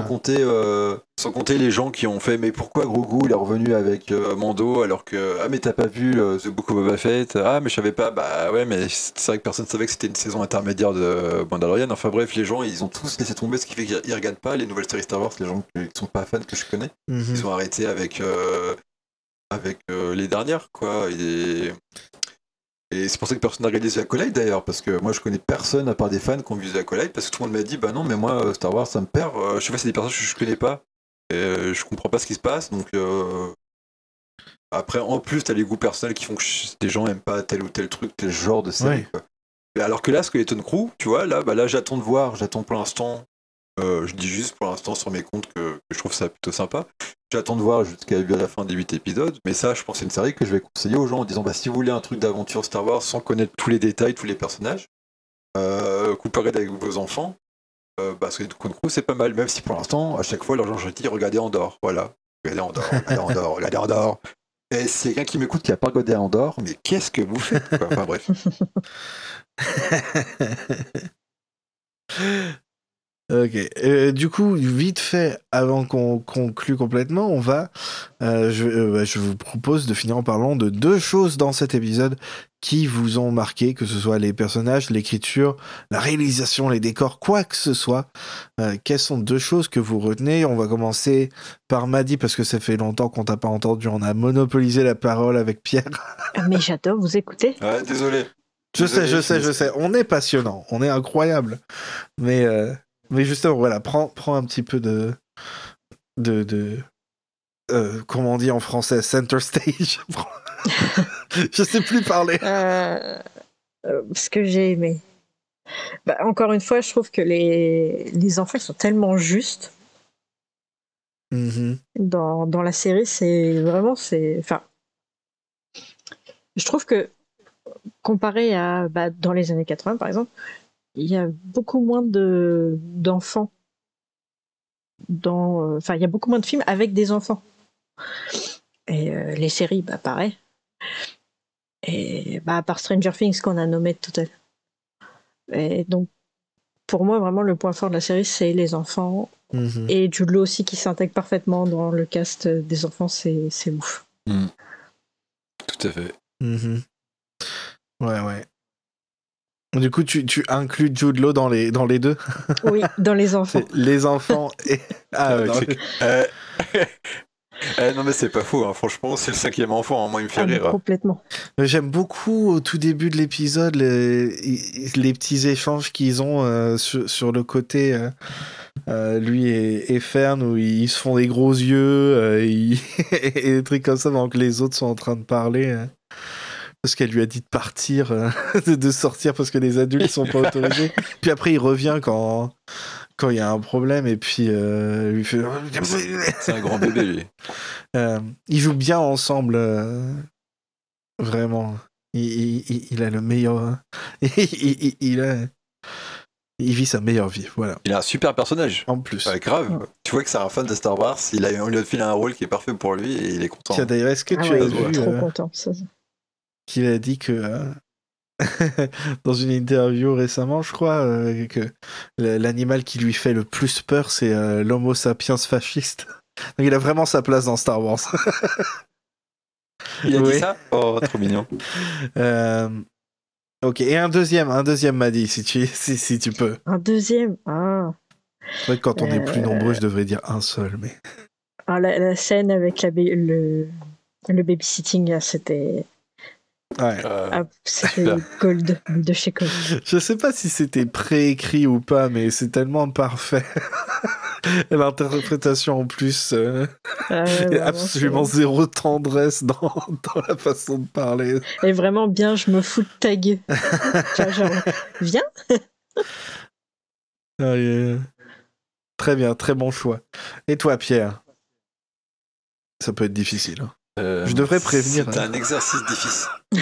Oui, bah non, ouais, c'est un exercice difficile parce que autant l'épisode dans sa globalité m'a un peu laissé sur sa fin, autant il y a plein d'éléments que je trouve absolument très bien.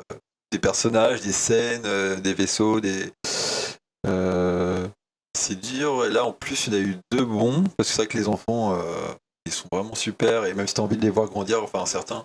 D'ailleurs, tiens, bah voilà, moi ça va être Neil parce que Neil, il a la chance d'avoir sa propre scène et en peu de minutes, pas assez à mon goût, mais il propose une autre approche, quoi, avec la diplomatie, etc., que j'ai trouvé vraiment sympa. Et donc, en fait, ce qui est bien avec ce personnage, c'est que c'est loin d'être seulement un costume et un extraterrestre mignon, comme on aurait pu avoir comme ils aiment bien maintenant mettre dans tous les Star Wars, un truc mignon et tout. Lui, il a vraiment une personnalité. Donc déjà il y a lui, et comme deuxième, c'est dur. J'avoue que voir Kassovitz, ça m'a fait délirer, parce que je m'attendais tellement pas. Quand j'ai vu son dans l'ombre, je fais, on dirait Kassovitz. Ouais, c'est ce que j'ai fait. Même si je suis pas hyper fan de lui en tant que personnalité publique, mais je l'aime beaucoup en tant qu'acteur et réalisateur, donc mais bon, c'est... Ou sinon, à la fin, la scène de la fin, là où je trouve qu'il y a un petit côté réalisation qui est osé quand il y a le robot qui débloque la mémoire. Et le fait qu'il, tout d'un coup, il devient beaucoup... il avait déjà fait ça un peu à Port Borgo, mais tout d'un coup, ses bras et tout deviennent plus allongés. Et un peu comme dans un film qui est pas top, mais le robot est sympa, c'est... merde, comment il s'appelle Mars...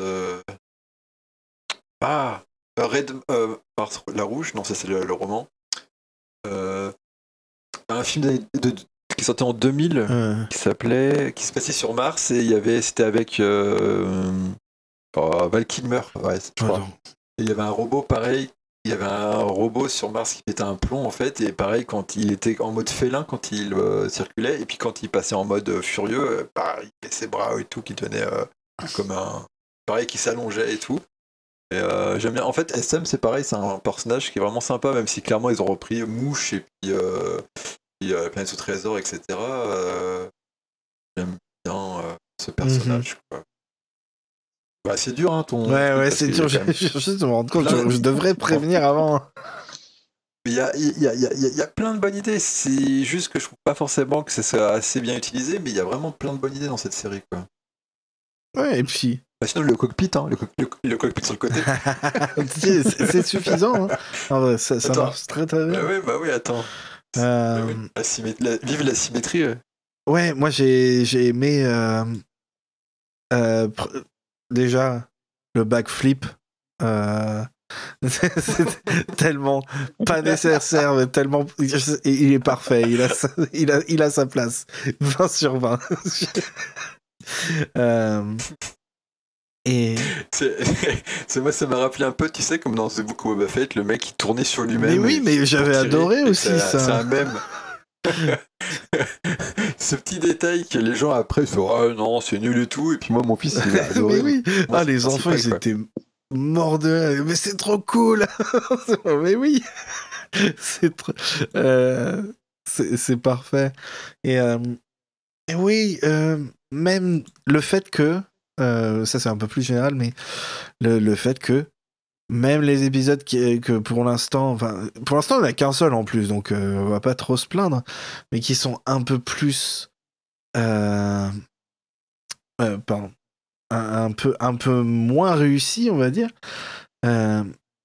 Même ces épisodes-là, ils sont vraiment appréciables et vraiment fun à voir, surtout avec les enfants en famille en général. Et c'est la première série Star Wars où on attend les épisodes toutes les semaines avec les enfants parce qu'ils étaient trop jeunes à l'époque de Rebels. Ensuite, les séries sont pas vraiment sorties. Enfin, si, il y avait vite fait Résistance à un moment, mais ils étaient encore très petits. Mais là, du coup, c'est la première série live action en plus, où ils peuvent regarder en même temps et c'est une bonne expérience. Donc ça, ce sera mon deuxième. Le fait que ça faisait un bout de temps qu'on n'avait pas eu une vraie série plus axée pour les enfants, mais juste en général pour la famille, celui-là. C'est vrai. Ben, je sais pas toi, mais je trouve que quand t'as des enfants, ça change. Bon, ça change tout, hein. Non, c'est sûr. Mais ça change la façon dont t'approches les trucs que t'aimes bien, comme Star Wars. Et c'est vrai que moi, mon fils, mon aîné s'en fout royalement. Lui, il a ses propres passions, mais le second, il est tombé dans Star Wars en me regardant regarder les séries et autres. Mhm. Et il rate pas un épisode, il est mort de rire, et celle-là il aime particulièrement parce qu'elle est drôle et qu'il se reconnaît dans les personnages, et ça je trouve ça vraiment bonne idée. Hein. Il aime beaucoup la Mandalorian, il aime beaucoup Andorre, il aime tout. Mais là il se retrouve dans les personnages en fait, et cette identification fait que ça fonctionne. J'aimerais pas que ce soit l'avenir de Star Wars uniquement, mais je trouve que c'est une approche intéressante. C'est bien de l'avoir de temps en temps. Comme tu disais tout à l'heure. Pas grave, et puis comme tu disais tout à l'heure, c'est une série qui ne s'inspire pas, enfin un peu, c'est pas dans le même monde que Star Wars, mais c'est pas comme Mando et tout ça, ça se tourne pas vers Star Wars pour s'inspirer, ça se tourne vers les histoires de pirates. Moi j'adore Port Borgo, franchement, on dirait une ville pirate, tu sais. C'est les Tortugas, on disait. Des bateaux qui sont... Le fameux Tortuga de l'espace. Et c'est pas du tout subtil, mais ça colle tellement bien à Star Wars. Je trouve que c'est vraiment une bonne idée. C'est ce qu'il fallait à ce moment ouais. de la franchise. Quoi. C'était ça qui était bien. Parce que là, honnêtement, moi, il n'y a plus grand chose que j'attends perso. Hein. Moi, déjà, il n'y a pas énormément de choses qu'on sait si ça va vraiment sortir ou pas. Ça, c'est un autre problème. Ouais, c'est clair. Si, dans les trucs qu'on sait, il y a Ahsoka saison 2. Moi, je n'ai pas regardé la première, donc. Pareil. Voilà, voilà, ça m'a pas passionné plus que ça. Le film Mando m'intéresse pas spécialement non plus. Les autres films sont pas en production, donc je peux pas considérer qu'ils arrivent. C'est pas grand chose. Les jeux, si, il y a le jeu de stratégie, on n'a rien vu encore. Je pensais qu'il serait annoncé la semaine dernière au Game Awards. Il a pas été c'est vrai, j'avais présenté, oublié, mais c'est vrai qu'il n'y a rien eu du tout. Mais il va pas tarder à être présenté. Hein. Le jeu de stratégie de Beat Reactor Alors va que... pas tarder, parce que ça fait quand même plus de 3 ans qu'ils l'ont annoncé. Il y a un des devs de Beat Reactor qui avait liké un de mes... Et je crois que c'était une réponse à toi d'ailleurs, où je disais que j'avais hâte d'en avoir un justement. Et ils ont ouvert un blog 2 jours avant. Je fais, c'est évident qu'ils vont présenter leur jeu. Bah non, pas du tout. Même jeu vidéo. Si, il y a le prochain Jedi Survivor. Ça, par contre, ça c'est sûr que je l'attends avec impatience. Outlaws, j'espère qu'il marchera assez pour avoir. Si, l'extension. La seconde extension de Outlaws, la première était déjà très sympa, donc j'ai hâte de faire la seconde. En fait, les jeux vidéo, pour l'instant, là, depuis que... Les derniers. Ouais, en gros, depuis qu'ils se concentrent sur les jeux solo, là, pour l'instant, on mange bien. Hein. Donc ça, c'est... Ça, c'est bien. Carrément, moi, je suis très Même Squadrons avant. En fait, Squadrons, c'était le premier pas vraiment vers le... avoir des trucs de... Il y a déjà les Fallen Order juste avant qui était... Ah oui, Fallen Order était avant, t'as raison. Moi, c'est ce qui m'avait sauvé Tross, tu sais, parce qu'il était sorti un mois avant Tross et en même temps que Mando, saison 1. Pour moi, c'était... préféré, c'était Fallen Order, puis Mando, et puis de très loin derrière, c'était Tross, donc ça m'avait sauvé un petit peu cette période de fan de Star Wars. Donc le troisième, ça je l'attends avec impatience, et puis sinon, le seul truc que j'attends vraiment, c'est Andorre saison 2, mais j'aimerais bien avoir... qui confirme par exemple que le film de James Mangold sur un truc neuf, le premier utilisateur de la Force des milliers d'années avant, un truc neuf qui raconte un truc nouveau, ça c'est, j'aimerais bien qu'il le confirme à un moment ou à un autre quoi. Mais alors Je peux rien raconter, mais l'avantage d'avoir mon compte, c'est qu'on me dit pas mal de choses et je sais qu'il va y avoir pas mal d'annonces intéressantes à la Célébration. Bon, tu vas me dire, c'est pas original, puisque Célébration, Bon, des fois, ils annoncent rien. Les gars, Des fois. Bah, là, les gars avec qui discutaient sur plusieurs secteurs de Star Wars, c'est-à-dire plusieurs médias différents, ils sont plusieurs très excités à ce qu'ils vont annoncer, par rapport à ce qu'ils vont annoncer à ce moment-là, que ce soit film, série ou jeux vidéo. Donc je suis très curieux, ça se trouve, ils sont excités parce qu'ils travaillent dessus, mais en tout cas, ils me disaient, t'inquiète, tu vas voir, plusieurs personnes différentes dans plusieurs conversations différentes, donc faut voir. Après, il y a le côté... on est obligé d'annoncer des trucs pour faire parce que nos actionnaires ils attendent soit de la thune, on annonce des trucs qui seront peut-être pas faits. Bah, ça c'est notre histoire. Après c'est vrai que là, bon, Bob Iger, je l'aime pas trop, mais s'il y a un truc qu'il sait faire, c'est de la thune. Hein, donc effectivement, ah bah c'est sûr. C'est comme pour ça qu'il est revenu. Hein. Ah bah si, attends, je suis bête, j'ai oublié, il y a Vision. Oui, voilà, j'allais dire, il y a aussi Vision saison 3, ça va être bien. Et il y a une autre série animée qui arrive et qui n'a pas encore été présentée par l'équipe de Clone Wars et Bah Bad oui, Batch. c'est ça, c'est ce que je me disais, c'est bizarre qu'on n'a rien entendu du tout par rapport à ça pour l'instant. Bah alors, ça sera, il y a des grandes chances que ce soit à Célébration et les gars qui travaillent dessus, ils m'ont dit, discuter avec eux, ils me font si tu savais ce qu'il y avait sur mon écran, tu fais non, vous êtes pas cool. Ah, vous êtes pas cool de faire ça, quoi. Non, mais ça les amuse. Donc, on va. Mais eux, ils sont, c'est des vrais fans, hein, en même temps. Les gars qui travaillent dessus, en général, ils sont passionnés. C'est marrant de voir qu'ils se font plaisir en même temps. Mais c'est ça qui, j'espère qu'il se perd pas forcément. C'est ce côté d'être content d'être là, quoi, parce que bon. Il y a plusieurs industries où c'est pas forcément le cas. Si t'es là pour faire des CGI, bon, on sait qu'ils sont maltraités et tout par les studios. Les niveaux jeux vidéo, on sait très bien que c'est n'importe quoi depuis 1 an et demi là. Mais il y a toujours l'espoir que au moins, quand les choses se font, elles se font avec plaisir. Et c'est ça aussi, là, la série, tu sens qu'ils se sont fait vraiment plaisir jusque-là, en tout cas. Ça, c'est clair. Joe Lo, il a l'air de tellement... Ouais. tellement être content d'être là, ça se voit sur l'écran, je trouve. Plus que les interviews, quoi. Ça se voit qu'il est content d'avoir un personnage qui est complètement couillon. C'est vrai, et il a l'air content. Et les enfants, eux c'est des enfants, c'est quand même assez différent. Ils n'ont pas le même recul et puis ils n'ont pas vécu 30, 40, 50 ans Star Wars bientôt, putain. Mais ouais, en tout cas, les gens avec qui je discute, ils disent pas la vérité peut-être, hein. Ils disent pas tout, ils ont peut-être des conditions de travail compliquées, mais en tout cas, ils sont enthousiastes et contents, et ils ont très hâte de présenter sur quoi ils travaillent. J'espère un jeu VR aussi, ça serait cool, un jeu à la X-Wing, ça serait cool aussi. Enfin bon, il y a plein de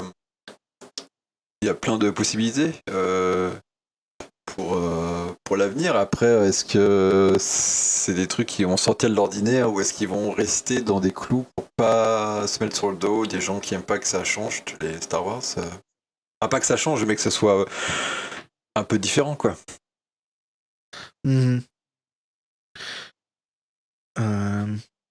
Ok. Ah, ça fait du bien de discuter de plein de trucs comme ça. Quel bon épisode. on a fait la moitié. On a fait la moitié sur l'épisode, la moitié sur d'autres trucs, et c'était trop bien. Ah, mais faut pas m'inviter. Mais si, mais c'est pour ça aussi. Ça fait trop longtemps qu'on n'arrive pas à se capter. Et là, on avait l'occasion. Je me suis dit. Star Wars sous close. Star Wars sous close. Donc il faut savoir que dans la mission 52, alors là, franchement, c'est trop cool, quoi. Surtout quand il y a le A-Wing. Alors là, franchement, c'était cool. Quoi? Qu'est-ce qu'il raconte? J'ai discuté avec eux. Hein. C'est pareil. J'ai discuté avec l'équipe. Quelques membres de l'équipe qui sont des centaines de Star Wars sous close, c'est pareil, c'est des gros passionnés, quoi. Ça se sent aussi dans le jeu. On disait, hein, quand on faisait la review, tu devais venir, mais t'étais pas là, au final. Enfin, tu devais. Non, c'est... on voulait que tu viennes, mais ça n'a pas pu fonctionner. C'est pareil que là, c'est genre, j'aime bien. Un truc qui est rigolo, c'est que je t'ai jamais vu parler vraiment de The Acolyte quand c'était diffusé. Mais moi personnellement, j'ai beaucoup aimé. J'aime beaucoup le côté mystique, le côté avec des grosses thématiques, côté plus philosophique de Star Wars. Mais j'aime beaucoup aussi le fait que cette année, on a aussi eu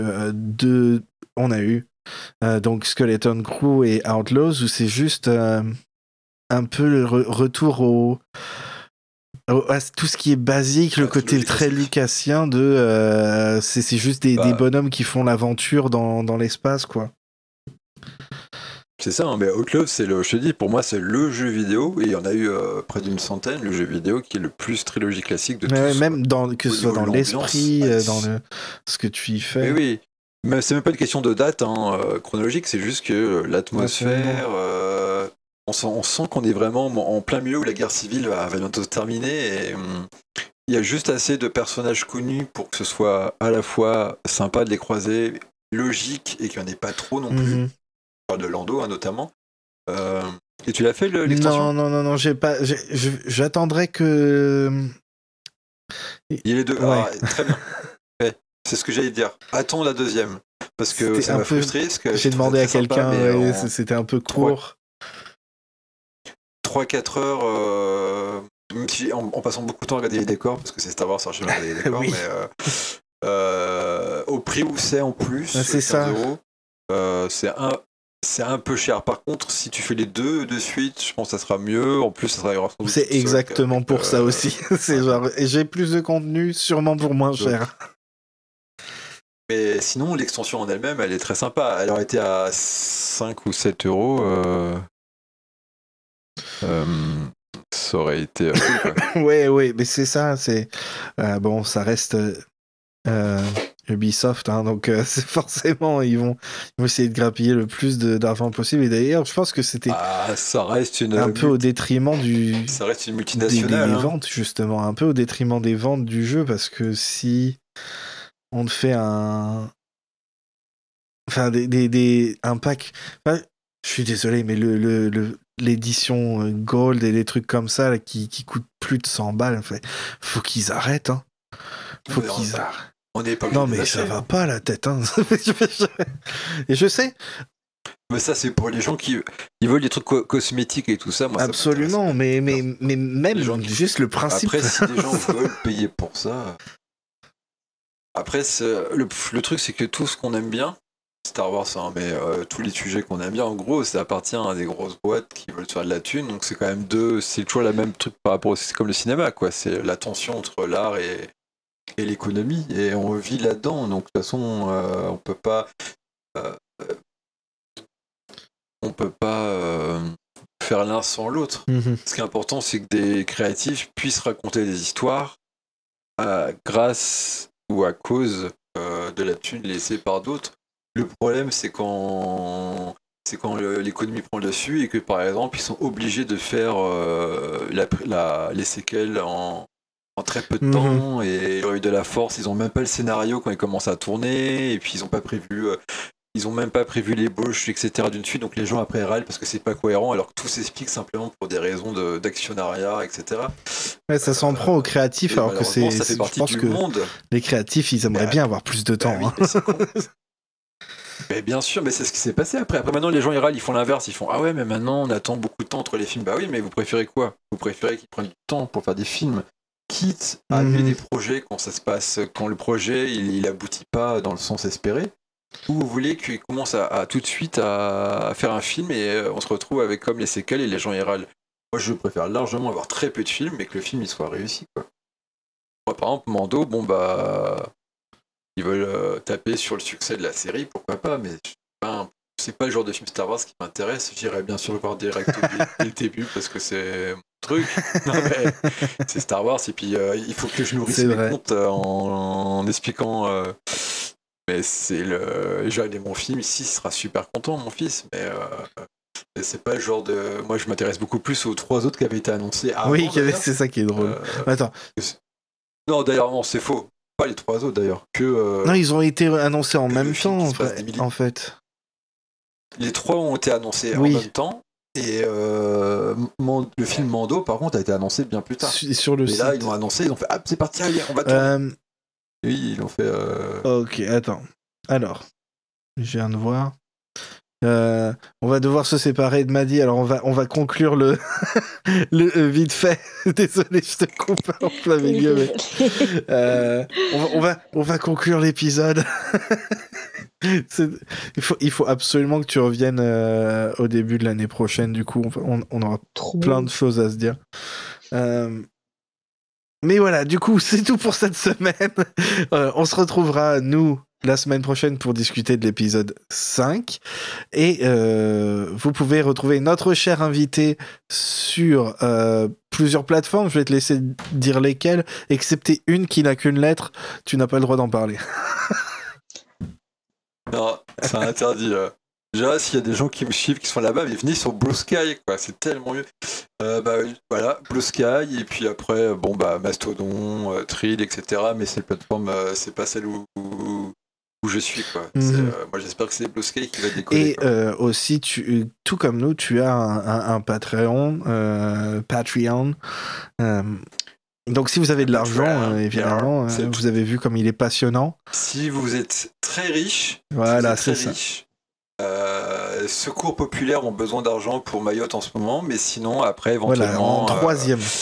Après Mayotte en premier, la Palestine en second. Je te mets pas. Oups. Mais oh, l'ego du mec. Non. Non, mais c'est vrai qu'en ce moment il y a tellement de trucs, j'ai toujours du mal à faire ma promo. Je fais, il y a tellement de sujets plus importants, mais en même temps, c'est vrai que je passe tellement de temps à gérer mes comptes que des fois c'est un travail à part entière. Hein. Si vous aimez ce que je fais, quoi. C'est un travail à part entière de ouf, surtout sur plusieurs réseaux sociaux, avec plusieurs styles de contact avec les gens, qui sont pas du tout les mêmes en fait. C'est assez impressionnant de voir la différence. Et puis moi surtout je fais des articles. Maintenant chaque semaine je publie au moins un article sur l'envers du décor ou sur les vaisseaux, hein, puisque bon mon angle principal c'est les vaisseaux. Ça s'appelle pas The Spaceshipper pour rien. Mais, ça reste mais ça reste une excuse pour parler en réalité de l'envers du décor. Là récemment j'ai parlé de la création de Starship Troopers, Interstellar. J'ai aussi interviewé les créateurs de ceux qui ont géré les vaisseaux en fait dans Star Wars Outlaws pour expliquer pourquoi ils ont choisi tel vaisseau, comment ça s'est fait, etc. Là, j'ai fait récemment Metroid Prime. Là, je vais présenter tous les trucs de science-fiction spatiale qui sont prévus pour 2025, histoire de faire un petit peu le topo de ce qui arrive. Donc j'essaie de faire un peu du contenu un peu plus long parce que c'est sympa les réseaux sociaux, mais c'est très limité.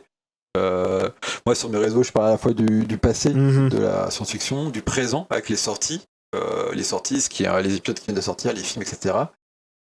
Et des interviews des gens, et puis enfin des créatifs, et puis le futur, ce qui arrive. Donc j'essaie de gérer ça et de faire ça soit en format plus long sur mon Patreon où j'ai déjà maintenant je crois 80 articles quand même qui sont dispo.